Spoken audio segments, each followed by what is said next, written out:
Today I'm going to show you some of the basics of heat embossing. I've got a simple collection here that will really show you what you can and can't do with them and just give you some different ideas. I've got two embossing powders. I've got the Eyes Ink Relief Gold one, which is very fine detail, and then I've got the clear one, and I often find that just the two of those are really quite okay to start off with your heat embossing experience. You also need some pigment ink. I'm going to show you how that works, and also a clear embossing pad. I've got all the Eyes Ink products here, but some of the others on the market are Watermark and also Perfect Medium, but they all do the same sort of thing. So I've got a stamping platform here, and I've got a piece of card on here, and I've got a stamp which is one of the John Next Door Trailing Ivy ones, and it's quite detailed, so I just wanted to show you the different ways of how we can use it. So first of all, let's say we're going to do this right from basic. This one is just an ordinary piece of card, nothing special about it. One thing to remember, you do really want something smoothish, because if you've got a detailed embossed one, you're going to find it a bit more difficult to get anything to stick to the uneven surface. So I'm going to use my embossing pad, which is the clear embossing. Sometimes people call it the Watermark ink pad. So I'm just going to use that over the top. Now, the downside of it is that you're not going to be able to see where you go with this, but you will be able to see it when it goes onto the piece of card. So I'm just going to pop that over, press down.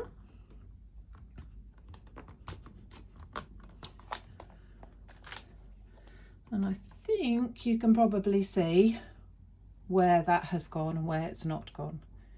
So then, if I take, let's say, the gold embossing powder and just sprinkle this over, take a piece of card underneath it just to be able to pick all that up. So I'll just liberally sprinkle it, because you will be able to put it back into your pot, so you don't have to worry if you've got loads of it on there. And you can see that that has gone in some places and not in others. Now, this wasn't a mistake. This was to show you that when you're doing an intricate stamp, you really want to use an embossing buddy or powdered little bag over the surface first, because you'll see here that where there were fingerprints, the grease that's on your hand has showed, and really this wouldn't be an ideal finished article. So I'm just going to heat it so that you can see. Just going to tip this back into my pot first.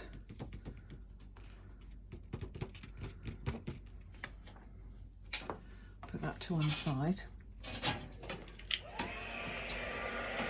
I'm going to hold that closer to the light so you can actually see. So you just need to pop that onto your image, just above it, about an inch or so, and hopefully you'll see that it starts to turn. And just move your heat gun over each of the surfaces, and as it goes you will see it popping. I've been doing stamping for a long time now, and I never get over how this pops. But as you can see, if this was your final article, you'd be a bit disappointed, because you've got a lot of fingerprints and not so wonderful image on there. So you just need to make sure that all of the paint, all of the ink is set, all of the powder's gone off, and that's your final bit there. But you can see all this, and we don't like that very much. So if we then take another sheet, and this time we use our embossing buddy or anti-static pad, make sure we get some powder out of it and rub that all over your paper before you start. Ink it up with the same embossing pad again. this down.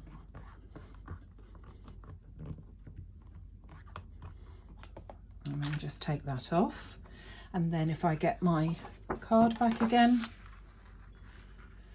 pour the powder over the top, knock off the excess, and you can see this time that the image is quite crisp and clear, and once that is set you won't have any of those fingerprints. If you look at the difference, the fingerprints are quite noticeable and they're okay on that one. I'll set that one in a minute so that you don't have to listen to my machine going off again in the background. And let me just show you two more techniques. Just popping the powder back in for the gold. So that's my first tip. I would always recommend that you use your anti-static bag.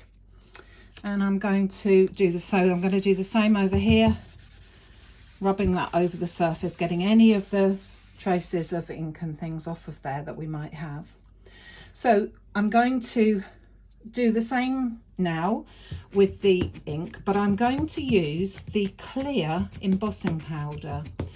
And this way you will find that it is what one might call a true watermark, so that it will take up the colour of your card that you're using, in this case blue, and it will give you almost what you could call a perfect shading of it, because we're going to put clear ink on it, clear embossing powder. So in the same way, making sure, tip the excess off. Now you can't see that all that well at the moment, but the magic, I'm going to put the lid back on because I know what will happen. It'll be all over the floor. Same thing, keep that up, and this time you should be able to see that although it is appearing blue, it's really the clear ink that's setting and taking the colour like a reflection of whatever the card is that you've used. So in this case it's a pale blue, and it comes up just one shade darker into another pale blue. It's perfect to just give that subtle look on any of your flowers or that sort of thing, I find, and to make sure that you've got a virtually perfect combination. And as soon as that's set all over the place, you will see that that is all beautifully set. And one more thing you can do, you can use a pigment ink. So this is a pigment ink. Now obviously I'm going to give you a really wow thing here because it's going to be such an awful colour really. Orange on blue really doesn't go, not unless you're a football team of some sort, but just to show you that you can use your pigment ink.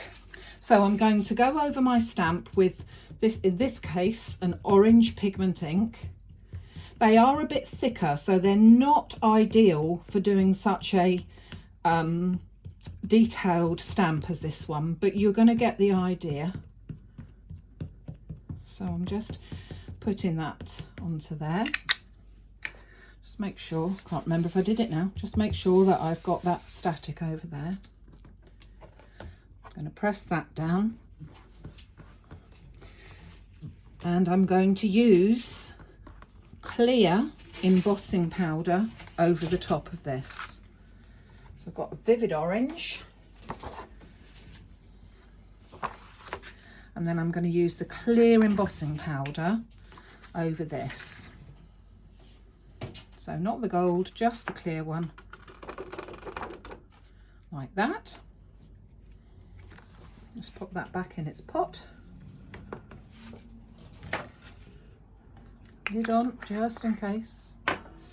And then take my heat gun and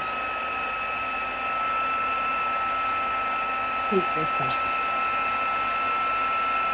So what this does is any of your pigment inks you can stamp with, and then if you clear emboss over the top of it, it will be the colour of your pigment ink. Obviously it does take a tinge of the colour behind it, so whatever colour card, it would look more orange if I'd done this on white card. So see, orange does go with blue after all, but it just gives that actual look. So instead of having to buy lots of different coloured embossing powders, where I think really the only ones that you need are the sparkle colours. You can't make them any different, but the sparkle colours.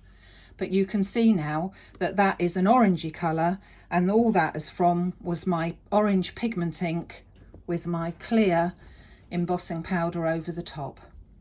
Hope that's given you a few ideas, and if there's anything that you're interested in purchasing, it's all over on the website maximumcrafts.com. Thanks for watching.